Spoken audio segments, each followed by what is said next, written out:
예전에 한 글을 읽었습니다. 미국의 어떤 목사님이 쓰신 글인데요. 그 목사님이 담임을 하시는 교회에 어떤 한 집사님이 계셨는데 남편이 큰 병이 걸려서 5년 동안이나 투병을 하시다가 결국에는 소천하셨답니다. 돌아가셨답니다.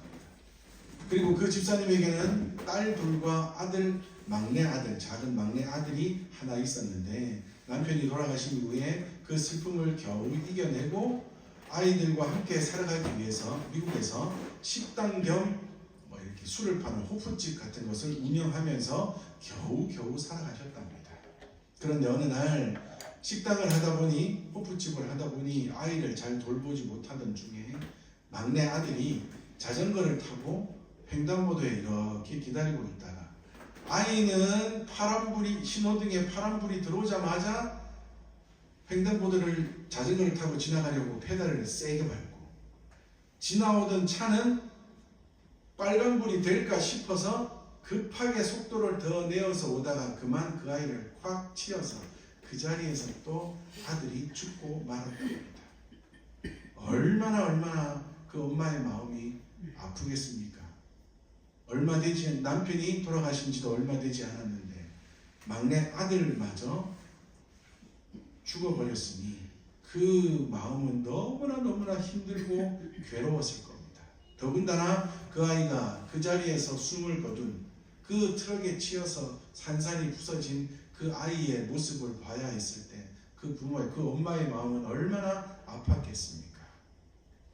마치 우리가 오늘 본문에서 읽은 여리고로 가던 길에 어떠한 사람이 강도를 만나 거의 죽을 지경이 되어 버림을 받은 그 사람과도 같은 심정이었을 것입니다.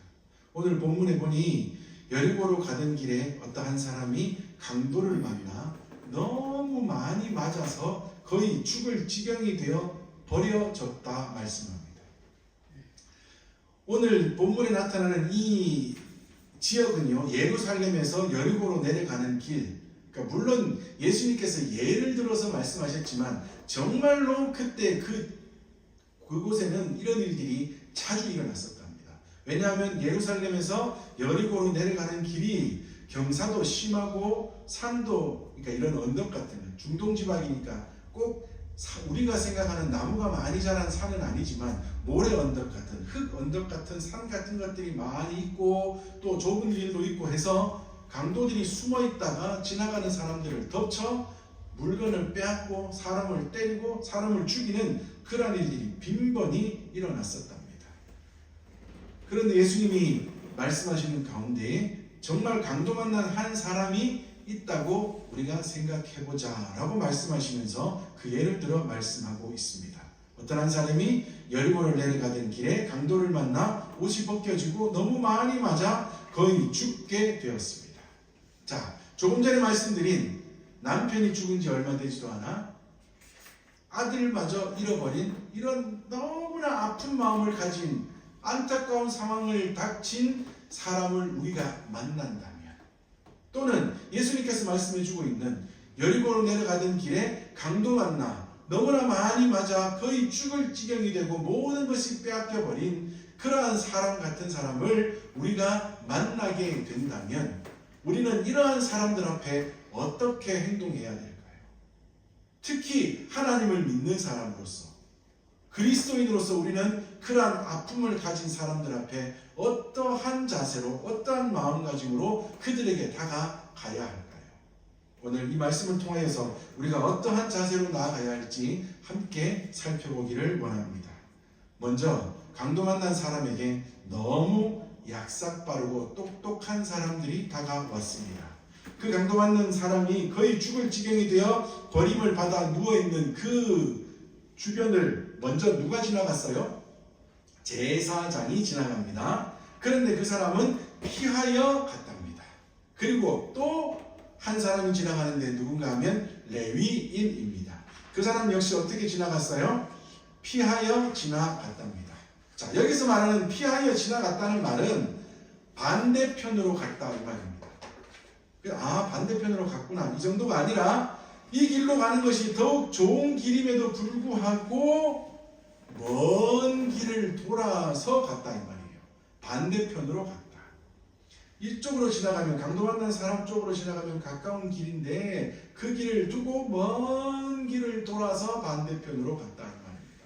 그런데 성경이 의미하고 싶은 것은 무엇인가 하면 길만 멀리 돌아갔다가 아니라 마음이 그 강도 만난 사람에게서부터 반대편으로 많이 멀어졌다는 것을 표현하고 싶어서 이런 단어로 사용을 했다고 합니다.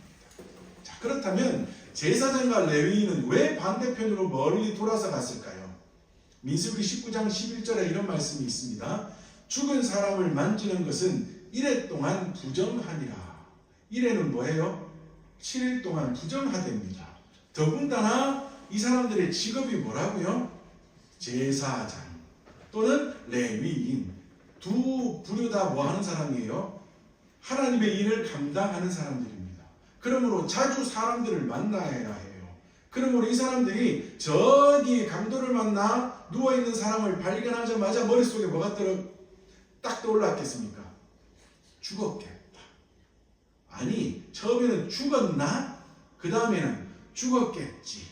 그 다음에는 죽었어 라고 자기 혼자 생각을 하고는 그것을 만지는 순간 나는 7일 동안 부정하니 만약에 만져서 7일 동안 부정해지면 7일을 기다려야 하고 그리고 3일과 7일째 되는 날은 또 잿물에 몸을 씻고 해야 하는 많은 어려운 규례들이 있었답니다. 그렇게 하는 중에 7일 동안 나는 제사장인데 제사하러 오는 하나님 앞에 예배드리러 오는 사람들과 함께하지 못하면 그 사람들이 손해 아니야. 레위인인데 하나님의 일을 감당해야 하는데 내가 7일 동안 부정해서 내 일을 감당하지 못하면 하나님께도 손해고 나와 함께 해야 할 사람들도 손해가 될 거 아니야. 그러므로 나는 저 사람을 피해서 가는 게 뭐예요? 당연해 라고 누가 판단하고 있습니까? 스스로 판단하고 있습니다. 나의 판단, 나의 생각, 대로 생각하여. 정말 대단하지 않습니까? 길을 가다가 강도 만나 쓰러진 사람을 발견하는 순간 이 모든 것이 머리에 떠올랐다는 것, 참 똑똑한 사람이에요. 그리고는 자기가 피해갈 것을 생각하는 참으로 약삭 빠른 사람입니다. 얼마나 똑똑한지 그 순간에 이 모든 것들을 다 생각해내고 판단하고 결정할 수 있었다고요. 앞에서 말씀드린 그 아들을 잃은 집사님에게도 이와 비슷한 사람들이 찾아왔습니다. 한 원사님이 찾아오셨대요. 그리고는 그 집사님을 붙들고 이야기합니다. 나도 너하고 똑같은 상황을 겪었어. 알고 봤더니 이 원사님도 남편이 일찍 돌아가셨고 자식 중에 또 한 자식을 먼저 떠나보냈답니다. 그래서 내 남편이 어떻게 병중에 어려움을 당하다가 돌아가셨는지 또 내 아들은 어떻게 일찍 세상을 떠났는지를 시간만 나면 찾아와가지고 얘기하면서 그렇게 얘기를 해주더랍니다. 처음에는 위로가 되었는데 너무 자주 찾아와서 마치 녹음기를 틀어놓은 것처럼 계속하여 그 얘기를 하니 나중에는 집사님이 얘기를 듣다가 조금은 지치기도 했답니다. 그런데 진짜 지친 이유는 무엇인가 하면 와서 이야기할 때마다 끝에 하는 말이 네가 술 장사를 해서 이런 일을 당한 거야. 내 남편도 어떻게 죽었고 내 자식도 어떻게 일찍 돌아갔는데 너도 남편이 죽었지 자식이 일찍 죽었지 그 아픈 마음 다 이해하고 다 그렇게 살아가야 해. 근데 네가 이 일을 왜 당한 줄 알아? 네가 술 장사해서 그래 라고 꼭 끝에 한마디를 더 보태더랍니다. 얼마나 똑똑한지요.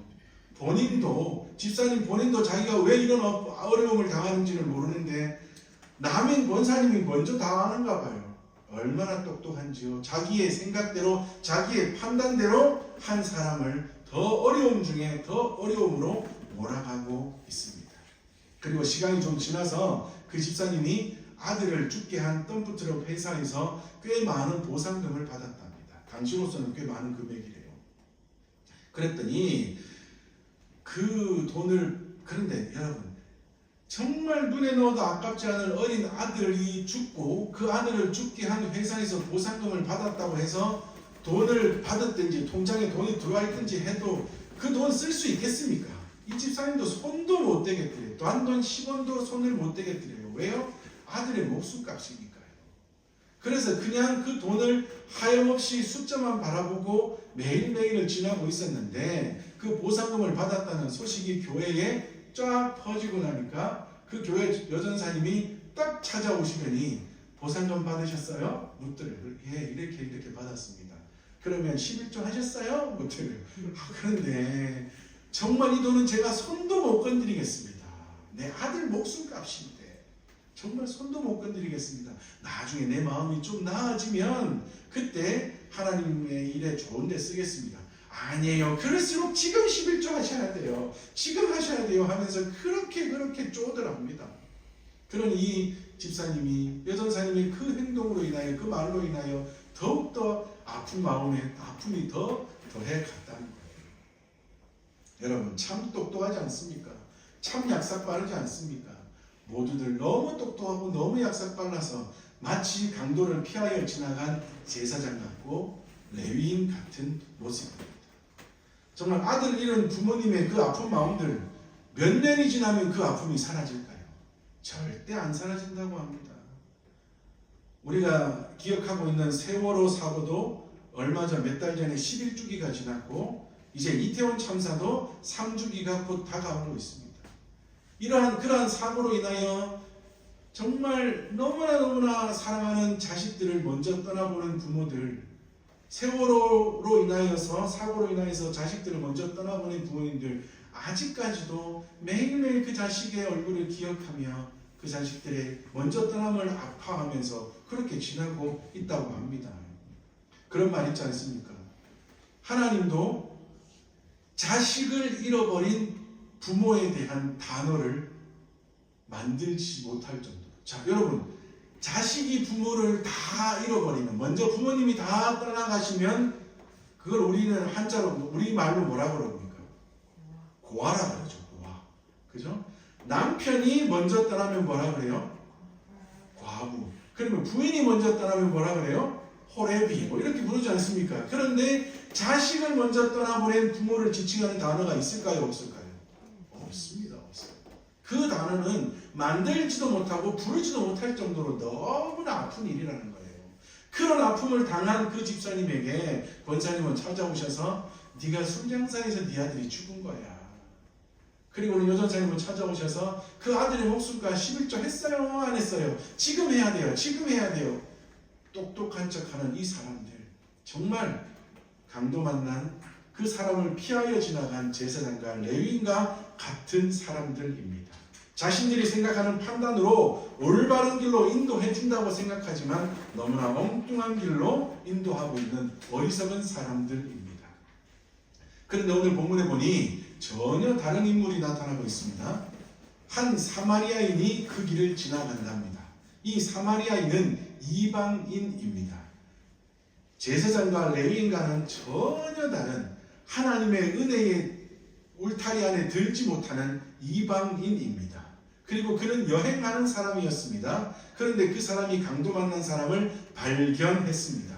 그리고는 그 만난 사람에게 가까이 다가가서 기름과 포도주를 상처에 부어서 치료한 다음, 그리고 그 상처에 다시 무언가를 싸매어서 상처를 다 치료하고는 자신이 타고 온 짐승에 태워서 주막으로 데리고 가서 그리고 하룻밤을 꼬박 새면서 그 사람을 간호해 준 다음날 아침에 자기는 길을 떠나야 하니 집주인에게 데나리온 2를 주면서 이 사람을 잘 보살펴 주세요. 혹시나 돈이 더 든다면 제가 돌아오는 길에 더 드리겠습니다 라고 하며 부탁하고 길을 떠납니다. 그 사람이 준 데나리온 2 얼마나 될까요? 마태복음 20장에 나타나는 품삯의 비유에 보면 하루 품삯이 얼마예요? 한 데나리온 그러잖아요. 그리고 지금 우리나라의 하루 품삯을 예를 들어 10만원, 15만원 정도라고 본다면 2 데나리온이니 작으면 한 20만원, 많으면 한 30만원, 40만원 정도 되는 돈이에요. 여행자에게서는 꽤 많은 돈일 겁니다. 아마 자기가 쓸 수 있는 써야 하는 최소한의 경비를 제외한 나머지 돈들을 다 그 사람을 위하여 여관 주인에게 주었을 거예요. 그렇게 준 다음 길을 떠나는 이 사람.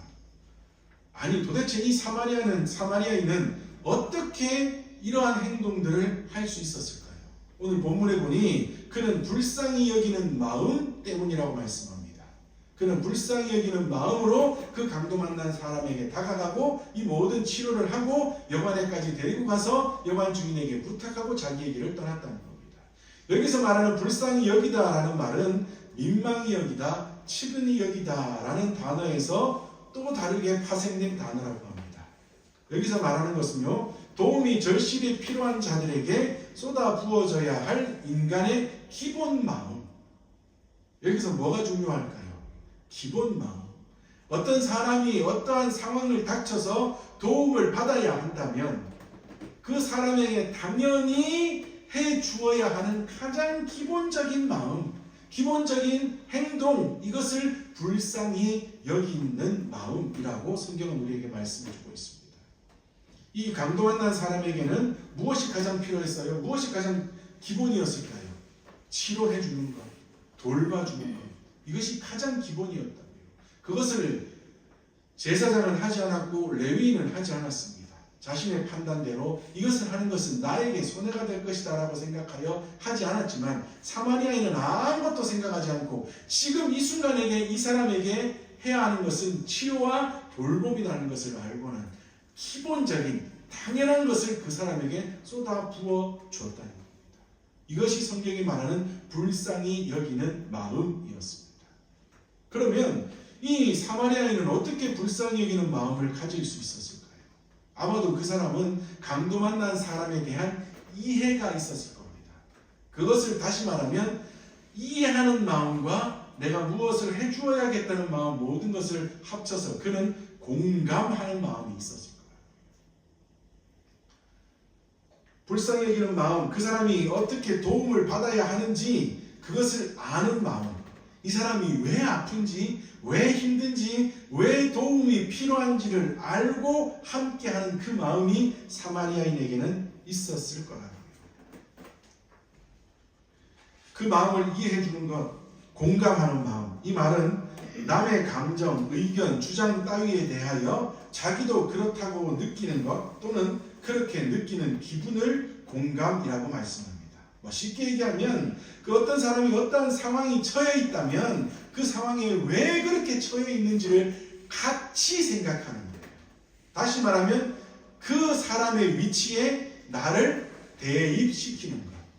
사마리아인은 강도 만난 사람을 만나는 순간 자기도 여행하는 사람이니 나도 저런 순간을 맞이할 수 있을 거야 하는, 저 사람이 지금은 맞아 다 빼앗기고 죽을 지경이 되어 누워있는 사람이 저 사람이지만 나도 저렇게 될 수 있어. 그러면 그때 누군가는 나를 도와주지 않으면 나는 어떡해? 라는 그 마음이 확 들어서 그 사람이 곧 내가 되고 내가 곧 그 사람이 된 것처럼 생각이 되어 공감되어 얼른 그 사람에게 달려가서 그 사람을 치료하고 돌보아 줄 수 있었다는 겁니다.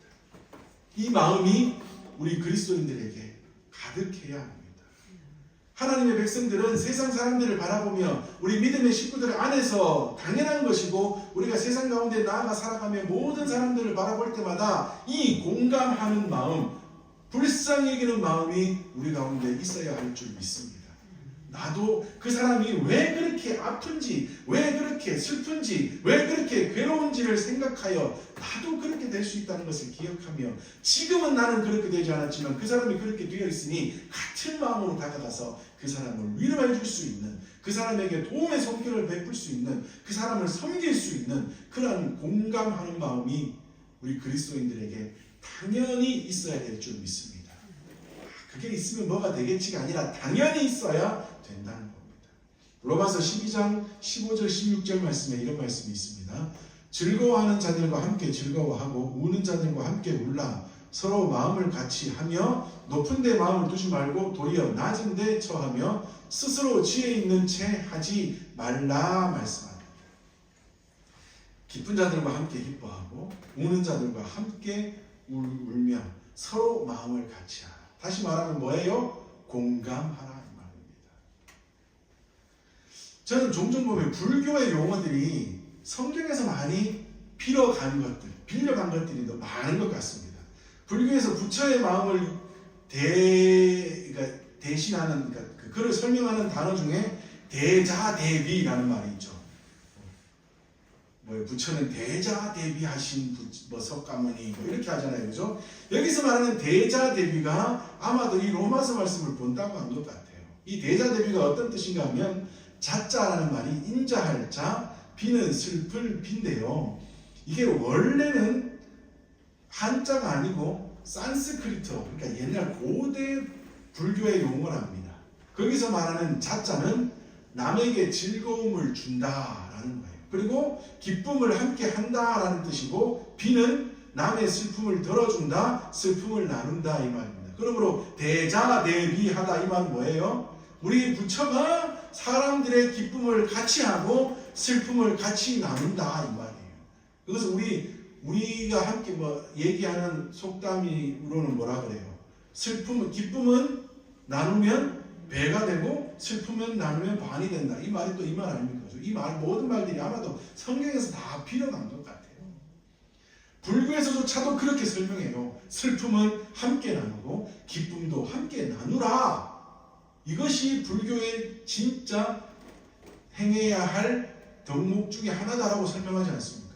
불교 사람들도 그러할지인데 진짜 진리에 진짜 오직 하나뿐인 하나님을 믿는 우리 하나님의 백성들이 그들보다 못해서는 되겠냐고요. 그러므로 우리는 당연히 기쁨을 함께하고 슬픔을 함께 나눌 수 있는 공감하는 마음을 가지고 살아가는 하나님의 백성들이 되어야 될 줄 믿습니다. 그리고 예수님께서 말씀하시던 중에 마지막에 이렇게 말씀하시죠. 가서 너도 이와 같이 하라 분명하게 말씀합니다. 아까 말씀드린 권사님이나 여전사님은 아마도 로마서 말씀으로 하면 높은 데 마음을 두고 스스로 지혜 있는 사람인 척하고 있지 않나 생각합니다. 그런데 그렇게 하지 말고 서로 마음을 같이하여 즐거운 자들과 함께 즐거워하고 우는 자들과 함께 우는 공감하는 그리스도인이 되어라. 너희도 가서 이와 같이 살아라 라고 예수님께서 분명하게 우리에게 말씀해주고 있습니다. 왜냐하면 예수님께서 그렇게 하시기 위해서 이 땅에 오시지 않으셨습니까? 예수님께서는 아픈 우리들과 함께 하시며 우리의 모든 죄악을 용서하시고 우리를 구원하시기 위하여 십자가의 길로 가신 분 아닙니까? 그리고 우리가 기뻐하며 우리가 온전한 모습으로 살아갈 때는 늘 우리를 바라보시며 하나님의 말씀에도 그렇고 예수님의 말씀에도 늘 우리를 바라보시며 참 잘한다, 내가 너희로 인하여서 참 기쁘다 말씀하시는, 정말 하나님이 우리와 함께 살아가시는 모습이, 예수님이 이 땅에 오셔서 우리와 함께 살아가시는 그 모습이 바로 우는 자들과 함께 울고 기쁜 자들과 함께 기뻐하는 그런 모습이 아니었겠습니까? 그것을 마태복음 20장에는 이렇게 설명합니다. 마태복음 20장 28절에 인자가 온 것은 섬김을 받으려 함이 아니라 도리어 섬기려 하고 자기 목숨을 많은 사람의 대속물로 주려 함이라 말씀합니다. 하나님께서는 우리를 살리시기 위하여서 예수님께서 이 땅에 오셔서 살아가신 그것을 기억하며 우리도 공감하는 마음으로 이 땅의 많은 사람들, 모든 사람들을 함께 섬기며 살아가는 하나님의 백성들이 되어야 될 줄 믿습니다. 마태복음 23장 11절에도 이렇게 되어 있습니다. 너희 중에 큰 자는 너희를 섬기는 자가 되어야 하리라 말씀합니다. 여러분, 섬기면 손해일 것 같아요? 이익일 것 같아요? 누군가를 도와주면 손해예요? 이익이에요? 당장 보면 손해처럼 보여요. 그저 시간도 없어지죠.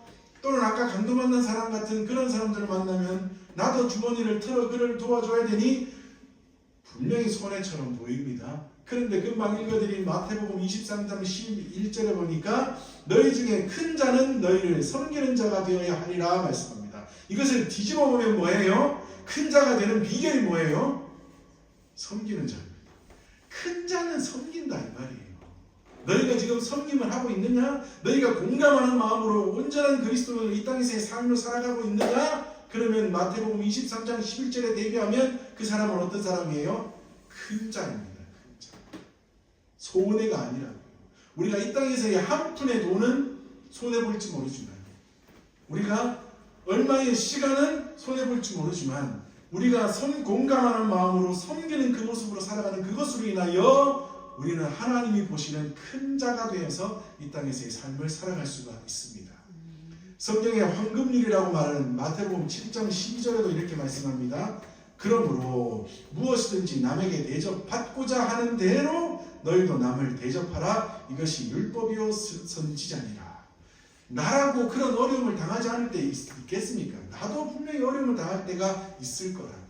그때 누군가로부터 공감하는 마음과 섬김을 받기 위해서는 어떻게 하라고요? 나도 그러한 상황을 닥치는 사람을 만날 때마다 섬겨라. 그러면 나도 그 섬김을 받을 수 있을 것이다 라고 성경은 우리에게 분명하게 말씀합니다.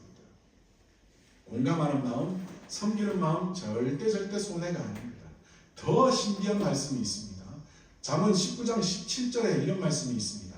가난한 자를 불쌍히 여기는 것은 여호와께 구워드리는 것이니 그의 선행을 그에게 갚아주시리라. 우리가 가난한 자를, 우리가 어려운 자를 바라보며 공감하는 마음으로 그를 섬기면 누구한테 구워주는 거라고요? 하나님께 구워주는 거라고요. 하나님께 빌려드리는 거라고요.